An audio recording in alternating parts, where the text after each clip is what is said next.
Good morning everyone welcome back to my channel dare of dreams Shweta. केमन आछो तोमरा सबाई? घड़ीते एखन बाजे सकाल 7टा और सोजा आमी चले एसेछि फ्रेश हये रान्नाघरे। मामामेर दूधटा आगे जाले बसिए दिएछि कारण ओ घुम थेके उठेई दूध खाबे।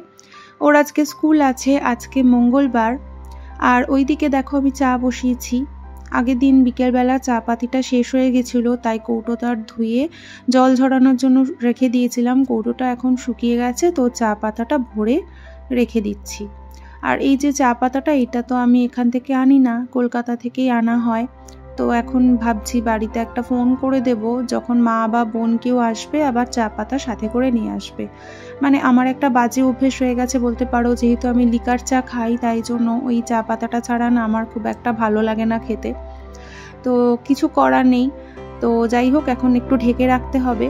আর এইদিকে দেখো না আমি রান্না বসাচ্ছি, মামামের স্কুলের ব্রেকফাস্ট বানাবো। বেবি তো ঘুম থেকে উঠে গেছে আর জানো দুদিন ধরে ও না টিফিনটা খুব একটা ভালো খাচ্ছে না। টিফিন যাই দিচ্ছি আর কি ফেরত নিয়ে চলে আসছে। তো আজকে ঘুম থেকে ওঠার পর ওকে জিজ্ঞেস করলাম, মাম্মাম তুমি কি আজকে রুটি আলু ভাজা নেবে টিফিনে? তো সে তো ভীষণই খুশি হয়ে বলল হ্যাঁ নেব। তো তার জন্যই ওর জন্য আলু ভাজা আর একটা ছোট্ট করে রুটি করে দিচ্ছি।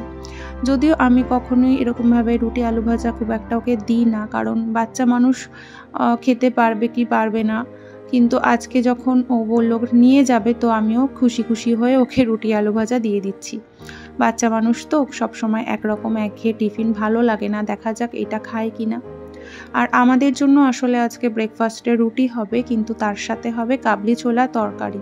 আমি আগের দিন ছোলাটা ভিজিয়ে রেখেছিলাম আর একটা সিটি মেরে, একটা না বেশ কয়েকটা সিটি মেরে রেখেছি। আসলে দেখেছি কি বলো তো, কাবলি ছোলাগুলো না এক একটা এক এক রকম হয়। কোনোটা দেখি 2টো সিটি পড়লেই ভালোভাবে সেদ্ধ হয়ে যায়, আর কোনোটা দেখি 5-7টা সিটি পড়েই যাচ্ছে কিন্তু সেদ্ধ হয় না। তো আজকের ছোলাটা দেখলাম খুবই ভালো ছিল, অল্প সিটিতেই দেখলাম সেদ্ধ হয়ে গেছে। তো যাই হোক মামামের খাবারটা আগে রেডি করে দিই, টিফিন বক্সটা রেডি করে ওর ব্যাগে গুছিয়ে দিই, তারপরে নয় আমাদের রান্নাবান্নাগুলো করা যাবে। ও স্কুলে চলে যাওয়ার পর তো অনেকটাই টাইম পাবো আমি রান্না করার। আর এখন দেখো আমি আমাদের জন্য ডাল করছি, ডালটা সেদ্ধ হয়ে গেছে। আর আজকে ডালের সাথে মানে ডালের মধ্যে সাধারণত আমি একটু লাউ বা চাল কুমড়ো দিই, আজকে সেই কিছুই নেই তো প্লেন ডাল করছি। মুগের ডালই করছি একদম কাঁচা লঙ্কা দিয়ে। আজকে রান্নাবান্না সেরকম একটা কিছু করব না, আজকে ভেবেছি ডালের সাথে একটু পাঁপড় ভাজা করব। আর মাছ আছে ফ্রিজে, কাঁচা মাছ, ওই পাবদা মাছ আর লোটে মাছ, সেটাই করব। আর দেখো লোটে মাছটা ফ্রিজ থেকে বার করে নিয়েছি আর একটু পেঁয়াজ কুচিয়ে নিয়েছি আর এখানে নিয়েছি একটু রসুন। তোমরা কারা কারা লোটে মাছ খেয়েছো বা খেতে ভালোবাসো কমেন্টের মাধ্যমে জানিও। আমাদের যখন লোটে মাছ করা হয় আমি তো সবসময় লোটে মাছের ঝুড়িটাই বানাই। অনেকে আবার দেখেছি গোটা গোটা লোটে মাছ রান্না করে, কিন্তু আমার খুব একটা ওটা ভালো লাগে না। সত্যি কথা বলতে আমার মা না লোটে মাছটা এত ভালো করে, ওই লোটে মাছ দিয়েই এক থালা ভাত খেয়ে নেওয়া যায়। তো আর আমার শ্বশুরবাড়িতে একদমই লোটে মাছ কোনোদিনই আনা হয়নি, খাইনি, আমি কখনোই দেখিনি। তো আমি যখন আনি তো মাঝে মাঝে আমি আমার শাশুড়ি মাকে দিই, তো মা তো খেয়ে নেয় কিন্তু বাবা খুব একটা ভালো পায় না। আর আমার হাজবেন্ডও লোটে মাছটা কিন্তু খুব একটাও খারাপ পায় না, খেয়ে নেয়। আর এখানে পাবদা মাছটা করছি একদম মাখা মাখা করে, একটু পেঁয়াজ টমেটো দিয়ে আর কাঁচা লঙ্কা দিয়ে। আজকে রান্না বান্না বলতে এই। কিন্তু রান্না হওয়ার পর আমার আজকে রান্নাঘরে কিছু কাজ আছে। এই যে রান্নাঘরটা আজকে ডিপ ক্লিন করছি, এই স্ল্যাবটা আর দেওয়ালগুলো ভালো করে ঘষে ঘষে পরিষ্কার করছি। একটু তেলতেলে হয়ে গেছে, রোজ এগুলো মোছা হয় কিন্তু সাবান দিয়ে হয়তো রোজ মানে ওরমভাবে ক্লিন করতে পারি না। তাই জন্য সপ্তাহে একটা দিন চেষ্টা করি ভালোভাবে এইগুলো পরিষ্কার করে নেওয়ার, যাতে সব সময়ের জন্য পরিষ্কার থাকে। না হলে যদি এগুলো ফেলে রাখা হয় না তো দেখবে একদম অনেকটা নোংরা জমে যায়। আর তার সাথে মামামের দুধের বোতলটাও পরিষ্কার করে নিলাম, কারণ গরুর দুধে এমনি প্রচণ্ড গন্ধ হয়, বোতলটা ভালো করে পরিষ্কার না করলে কিন্তু নয়, কারণ একটা হাইজিনের ব্যাপার রয়েছে। আর স্নান করে চলে এসেছি, ঠাকুরের বাসন মাজা হয়ে গেছে আর এখন গাছের থেকে কিছু ফুল তুলে নিচ্ছে। আর কদিন ধরে মনটা তো খারাপ ছিল, কারণ এই যে এই নীলকণ্ঠ গাছে না ফুল ফুটছিল না, কিন্তু আজকে দেখো পুরো গাছ ভর্তি অনেক ফুল ফুটেছে। কিন্তু আমি না সব ফুল তুলবো না, গাছের থেকে সব ফুল তুলতে না আমার বড্ড মায়া লাগে। গাছের ফুল গাছে থাকলেই যেন বেশি ভাল লাগে, কিন্তু কিছু তো করার নেই বলো, ঠাকুরকেও একটু দেবো। আর সত্যি বলছি বৃষ্টির জন্য এত ফুলের দাম বেড়ে গেছে না, ফুল এনেও খুব একটা শান্তি পাচ্ছি না। মানে ফুল কিনতে গেলে এত কম ফুল দিচ্ছে যে ওই ফুল দিয়ে ঠাকুরকে পুজো দিয়ে মন ভরছে না। দেখুন আমি ফুল কিনে এনেছি, এটার থেকে কালকে একটু দিয়েছি ঠাকুরকে আর আজকে একটু রেখে দিয়েছি, কিন্তু তার মধ্যে থেকেও আমাকে না বেছে বেছে নিতে হচ্ছে, কারণ অর্ধেক ফুলই পচে গেছে। আসলে বৃষ্টির জন্য চাষিরা আর কি করবে, ফুল গাছগুলোকে বাঁচাতে পারছে না, ফুল গাছ পচে যাচ্ছে, ওই জন্য ফুলের দাম এখন প্রচুর। তো কিছু করার নেই, যতটা পারছি নিয়ে নিচ্ছি, কি আর করব। আর এই ফুলগুলোকে বেছে বেছে নিয়ে তারপর ভালোভাবে ধুয়ে তারপর ঠাকুরকে দেব। আর বেলপাতা আর তুলসী পাতা তো নেওয়াই গেল না, বেলপাতাগুলো একদমই নষ্ট হয়ে গেছে, মানে 3টে পাতা আর নেই। দুব্বগুলোও নষ্ট হয়ে গেছে, যা পেয়েছি এটা দিয়ে ঠাকুরকে পুজো দেবো আর কি। ভালোভাবে ধুয়ে একটু চন্দন লাগিয়ে নিয়েছি আর ব্যাস পুজো দেওয়া, এটা দিয়ে পুজো দেব। আর কি বলো তো, ঠাকুরের সিংহাসনে একটু ফুল দিয়ে সাজাতে পারলে না মনটা অনেক ভালো লাগে, কিন্তু সবটাই তো ভক্তির ব্যাপার, বুঝলে তো। তুমি বেশি করে ফুল দাও আর কম ফুল দাও সেটা কোনো ব্যাপার না, মনের মধ্যে ভক্তি থাকলে ঠাকুর সমস্তটাই গ্রহণ করেন।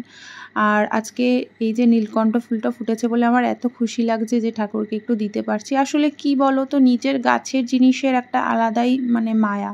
আমার জায়গা নেই অতটা গাছপালা লাগানোর, যতটা পেরেছি আর কি করি আর কি। তো যাই হোক, পুজো দিয়ে এখন যাব একটু মানে মামার স্কুলে, আর তার আগে ব্রেকফাস্টটা খেয়ে নিই। আজকে একটু তাড়াতাড়ি স্কুলে বেরোতে হবে। আর আমাদের ব্রেকফাস্টে আজকে আছে রুটি, তার সাথে আছে কাবলি ছোলার তরকারি, আর তার সাথে একটু পেঁয়াজ কুচিয়ে নিয়েছি। কি বলো তো, এই যে পেঁয়াজটা দিয়ে খেতে এত ভালো লাগে। রোজ তো এইরকম একঘেয়ে ব্রেকফাস্ট ভালো লাগে না, এই বিশেষ করে না মঙ্গলবার দিনটা আমি রুটি করারই চেষ্টা করি। মানে আমার আসলে ওরকম ঠিক করা থাকে, সোমবার কি করব, মঙ্গলবার কি করব, সেই হিসাবেই আর কি বললাম। তো তাড়াতাড়ি করে খাচ্ছি, সবার তো খাওয়া হয়ে গেছে, এখন আমি বসে আছি লাস্ট খাচ্ছি। আর খাওয়া দাওয়া করে এখন এই যে রেডি হয়ে যাব হচ্ছে মামামকে আনতে। এখনও টাইম হয়নি বলতে পারো, এখনও 10:30 মতো বাজে, কিন্তু আজকে একটু তাড়াতাড়ি যাচ্ছি যেহেতু কয়েকটা জিনিস কিনতে হবে মামামের স্কুলে, সেগুলো জমা দিতে হবে, সেই জন্যই আর কি টাইমের মধ্যে বেরোনো। মানে আমি এখন এখান থেকে যাব আরামবাগে, আরামবাগ থেকে কয়েকটা জিনিস ঝটপট করে কিনবো, তারপরে মামামের স্কুলে যাব। আসলে অফিসেও ঢুকবো একটু, যেহেতু জিনিসগুলো জমা দিতে হবে, তাই জন্য হাতে সময় নিয়ে যাচ্ছি। আর জিনিসপত্র কিনে টোটোতে উঠে পড়েছি, আর হাতে একটা পেন নিয়েছি। দেখো এই ব্যাগের মধ্যে নামটা যে লিখবো সেইটুকুনি লিখতে পারছি না, মানে এত জার্কিং হচ্ছে। তো যাই হোক, লিখে দিতে হবে, না হলে অসুবিধা আছে। ম্যাম লিখে দিতে বলেছে যার যেটা জিনিস, কারণ ইন্ডিভিজুয়াল সবার জিনিসপত্র আলাদা। আর এগুলো হচ্ছে ফ্রাইডে ওদের একটা প্রোগ্রাম আছে, সেই জন্য আর কি এগুলো দিতে হচ্ছে। কি আছে দেখো, বিস্কুটের প্যাকেটটা কিন্তু আমার ঘরের, আর 2টো বাউলে এগুলো আমি নিয়ে নেব। আর ওদের মেনলি দিতে বলেছে এই যে পনিরের প্যাকেট একটা, তার সাথে ফ্রেশ ক্রিম একটা, ঘি একটা, বাটার। মানে শুক্রবার দিন বাচ্চাদের জন্য কিছু খাওয়ার বানানো হবে, ওদেরকে মানে নিয়েই সব কিছু করা হবে। তো ওই জন্য আর কি এগুলো জমা দিতে হচ্ছে, তাই জন্য আর কি তাড়াতাড়ি করে দিয়ে দিচ্ছে। 2 দিন টাইম দিয়েছে, কিন্তু আমি আজকেই আর কি দিচ্ছি। ও হ্যাঁ, তার সাথে অবশ্য একটা ফ্রুটস দিতে বলেছে। তো আমি আমার ঘরের জন্য একটু ফল কিনলাম, আর বেবি স্কুলেও একটা দিয়ে দেবো জমা।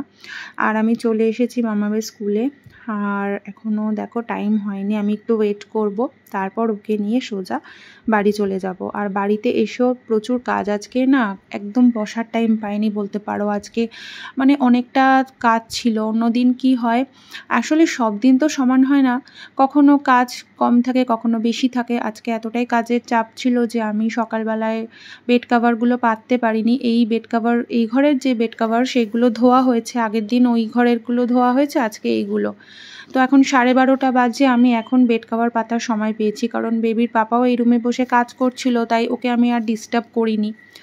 তো এখন আমি দেখলাম ঘরটা ফাঁকা আছে, তো ঝটপট করে বেড কাভারটা পেতে নিই। আর এই বেড কাভারটা আমার এত প্রিয়, অনেকেই তোমরা আমাকে বলেছো এই বেড কাভারটা ভীষণ ভালো লাগে, কিন্তু এটা আমার অ্যানিভার্সারিতে পাওয়া, প্রথম বছরের অ্যানিভার্সারিতে পাওয়া বেড কাভার। আর দেখো এত ভালো রয়েছে, আর মানে বিশেষ করবে না, এটা অনেকটাই বড়, মানে আমি তো তাল সামলাতে পারি না কোন দিক থেকে কিভাবে পাতবো। আর অনেকটা বেলা হয়েছে বললাম না, দেখো না 12:30 বেজে গেছে, আর আমি ভাত বসালাম আর একটু পাঁপড় ভাজা করব। বললাম না যে ডালের সাথে একটু গরম গরম পাঁপড় ভাজা খেতে ভীষণ ভালো লাগে। আর মাম্মামকেও একটু দেবো, মাম্মামেরও খাওয়া হয়ে গেছে, কিন্তু ও এই পাঁপড় ভাজাটা খেতে এত ভালোবাসে। আমরা বড়রাই ভালোবাসি, আর ও তো বাচ্চা মানুষ। আর এই ব্যাট পাঁপড়টা জানো তো, মানে কি বলবো, চায়ের সাথে বলো, ডালের সাথে, ভাতের সাথে, মানে যেটার সাথে এমনিও আমরা মানে ঘুরতে ফিরতে খেয়ে নিই। আমি তো অনেকটা বেশি করে ভেজে কৌটোর মধ্যে ভরে রাখি, আর যখন মন চায় তখন আমরা সবাই মিলে খাই। তো যাই হোক, এরপরে খাওয়া দাওয়া করব। তো ভিডিওটা এই অবধি রাখছি। যদি তোমাদের কিছু ভালো লেগে থাকে অবশ্যই একটা লাইক আর কমেন্ট করে দিও।